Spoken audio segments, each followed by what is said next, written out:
Everyone, आज मैं आई हूँ सेंट स्टीफेंस कॉलेज एंड हमारे साथ है सेंट स्टीफेंस के स्टूडेंट्स।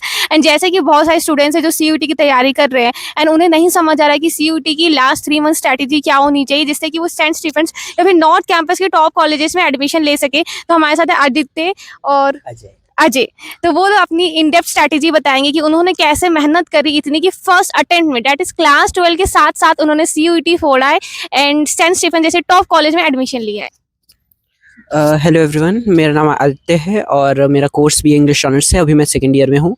तो सीयूटी के लिए आप 12th के साथ ही अगर अच्छे से 12th पढ़ते हैं तो सीयूटी की भी प्रिपरेशन अपने आप हो जाती है। और उसमें जैसे एक चीज़ रहता है, क्योंकि एमसीक्यू क्वेश्चंस आते हैं तो आपको जो जैसे हिस्ट्री हुआ, ज्योग्राफी हुआ, तो उसमें जो फैक्चुअल हैं उस पर थोड़ा ध्यान देना रहता है। और जो कोर्सेज तो उसके लिए आपको साथ में जैसे पैराफ्रेजिंग और उस टाइप के क्वेश्चंस आते हैं, तो आपको वर्ड्स टू वर्ड्स बहुत अच्छे से क्वेश्चन पढ़ना रहता है, वरना कभी कभी क्वेश्चन अच्छे से नहीं पढ़ते तो गलत आंसर हो जाता है। और पेशेंस के साथ अच्छे से रहिए और मतलब 12th के अच्छे से पढ़िए। बोर्ड अच्छा होगा तो सीयूटी भी अपने आप ही अच्छा हो जाएगा। तो मेरा आपसे ये क्वेश्चन है, जैसे कि आपने बोला कि बोर्ड्स अच्छा होगा तो सीयूटी भी अच्छा होगा, बट एक बहुत बड़ा फैक्ट है कि जो लोग बोर्ड टॉपर बनते हैं, मतलब बहुत सारे ऐसे स्टूडेंट्स होते हैं जो सीयूटी में इतना अच्छा नहीं परफॉर्म कर पाते, क्योंकि जो मेन रीजन हो गया कि बोर्ड जो है हमारा 80% थ्योरी 20% एमसीक्यूज होता है, बट जो सीयूटी का एग्जाम होता है वो हमारा 110% एमसीक्यूज होता है, वो भी सीबीटी मोड पे, जो कि किसी भी स्टूडेंट ने कभी दिया नहीं होता, क्योंकि जो नीट होता है वो ओएमआर में होता है, तो ऐसे उस चीज़ का आइडिया नहीं होता है। तो आप मुझे ये बताओ कि जैसे आप बोर्ड टॉपर भी हो गए तो आपने बोर्ड के साथ साथ लाइक सीयूटी में क्या अलग से स्ट्रैटेजी अपनाई कि जिससे कि आपके एमसीक्यू की जो एक्यूरेसी थी वो बहुत तगड़ी थी और आपका इतना अच्छा स्कोर आ पाया? देखिए, बोर्ड्स पे तो हमें आंसर्स मेनली लिखे रहते हैं तो वो तो अलग चीज़ है, बट इसमें सीबीटी मोड होता है तो हमें, जैसे मैंने पहले भी बताया था, जो फैक्चुअल थिंग्स होती है या जो फैक्ट्स डाटाज ये सब होते हैं तो वो हमें अच्छे से, और लाइन टू लाइन अगर किसी वर्ड है उसकी डेफिनेशन तो उसको आपको अच्छे से याद होनी चाहिए, तो आप उसको कर सकते हैं। और थोड़े वर्ड घुमा फिरा के आते हैं तो अगर अच्छे से करेंगे तो वो हो जाएगा। और क्वेश्चंस अच्छे से पढ़ने रहते हैं तो, और एलिमिनेशन मेथड अगर आप यूज़ करते हैं तो वो काफ़ी हेल्पफुल होता है। अगर किसी क्वेश्चन में नहीं आ रहा है तो अगर आप एलिमिनेट करके ऑप्शंस को वो करते हैं तो वो अच्छा होता है। तो और आपने सीयूईटी के लिए कोई कोचिंग ली थी या फिर जैसे जैसे ऑफलाइन भी, और लोग अब तो ऑफलाइन चल रहा है बट पहले था ऑनलाइन में, जैसे अड्डा हो गया या फिर कुछ लोग यूट्यूब वीडियोस ही देख रहे थे, या फिर और लोगों का ऐसा भी था कि कुछ नहीं देखना, किसी को नहीं देखना, सिर्फ अपने पर भरोसा करके सिर्फ और सिर्फ मॉक टेस्ट पीवाईक्यूज ये 2 बुक लेनी है और खुद से ही पढ़ना है? तो आपका क्या था उसमें? मेरे केस में मॉक टेस्ट और पीवाईक्यू बस यही था कि मैंने अलग अलग साइट्स पे जो फ्री मॉक टेस्ट अवेलेबल है तो वही, क्योंकि इससे पहले भी मेरा एक बैच मतलब हो दे चुका था सीयूटी, तो मेरा दूसरा था, तो इसलिए बस मॉक टेस्ट पीवाईक्यूज मैंने बुक्स ली थी कुछ एमसीक्यूज की और ऐसे, क्योंकि हमारा ओएमआर में था ना कि सीबीटी मेरे टाइम पे, तो इसलिए ओएमआर की भी प्रैक्टिस के लिए तो बस। तो हमारे साथ नेक्स्ट स्टूडेंट अजय, जिनके सीयूईटी 2024 में 800 में से 800 आए हैं, जो कि बहुत बड़ा देखा जाए AIR 1 ही हो गया। और उनके कैसे आए, उन्होंने क्या मेहनत करी और उनका कोर्स, वो सारी चीज़ें बता रहे होंगे।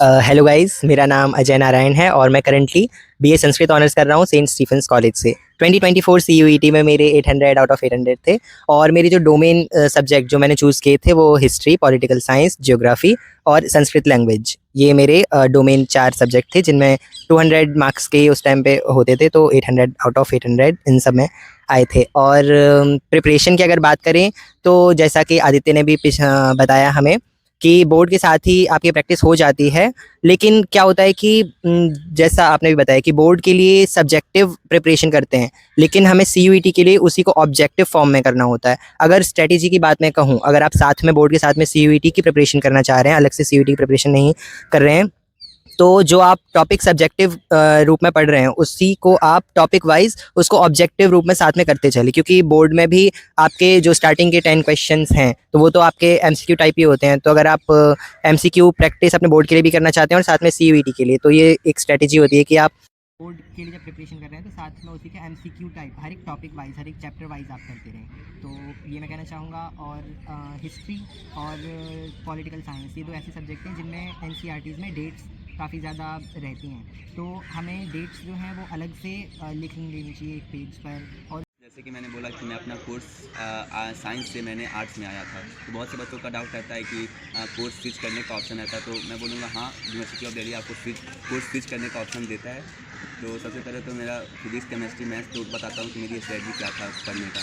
तो मैंने जब फिजिक्स का मैंने एक अड्डा 247 एक चैनल है, मैं किसी का प्रमोशन नहीं कर रहा हूँ, लेकिन मैंने यूट्यूब पर ही उनका बैच मैंने देखा था, जो फ्री का वो प्लेलिस्ट हुआ था, तो उससे मैंने गो थ्रू किया था।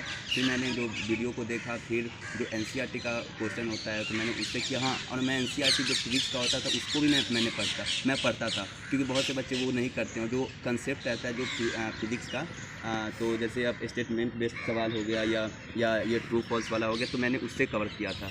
तो इस तरह मेरे जो स्कोर अच्छा आ पाया था। तो मैं एडवाइस करूँगा बच्चों को कि आप कोर्स स्विच ना करें, क्योंकि बहुत कम मार्क्स आ पाते हैं साइंस स्ट्रीम से मतलब बच्चे को, क्योंकि आपका 12th में जो साइंस स्ट्रीम रहता है फिजिक्स केमिस्ट्री में, तो वही आपको 12th का स्कोर, वो 12th का सब्जेक्ट आपको CUET पेपर में आपको देना होगा। तो मैं बिल्कुल नहीं एडवाइस करूँगा बच्चों को कि आप कोर्स स्विच करो, क्योंकि फिजिक्स में और केमिस्ट्री और मैथ्स ऐसे सब्जेक्ट नहीं है कि उसमें आपका मार्क्स अच्छा आ पाए, क्योंकि मैथ में 130 स्कोर पर आपका 100 परसेंटाइल बन जाता है। तो इतना ही मैं कहूँगा कि अच्छे से आप पढ़ो और पेशेंस के साथ पढ़ो, और पेशेंस रखो और कंसिस्टेंट रहो। तो ये कंसिस्टेंट बहुत मैटर करता है CUET के जर्नी में। तो thank you so much. I hope आप सबको ये वीडियो बहुत ज़्यादा अच्छी लगी होगी, इन्फॉर्मेटिव होगी।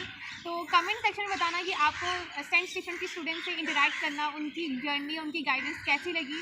एंड ये वीडियो सारे दोस्तों को, सारे दोस्त वालों को, सबको भेज दो जो भी CUET की तैयारी कर रहे हैं या फिर ड्रॉप ले रखे हैं या फिर 11th-12th में है और DU का सपना देखते हैं। एंड मेरे चैनल को सब्सक्राइब कर लो ऐसी ही इंपॉर्टेंट वीडियो। और मैं एक बात बता दूँ, मैं एक ड्रॉपर मतलब था। मैं 2023 में मैं 12 दिया था, उसके बाद मैंने ड्रॉप करने को सोचा और वही JEE वगैरह मुझे देना था, तो मैं ड्रॉपर था। इसलिए मैं चाहूँगा कि आप ड्रॉप ना लो, आप 12th के साथ कुछ अच्छे यूनिवर्सिटी में, आप एक अच्छे कॉलेज में चले जाओ। Thank you so much.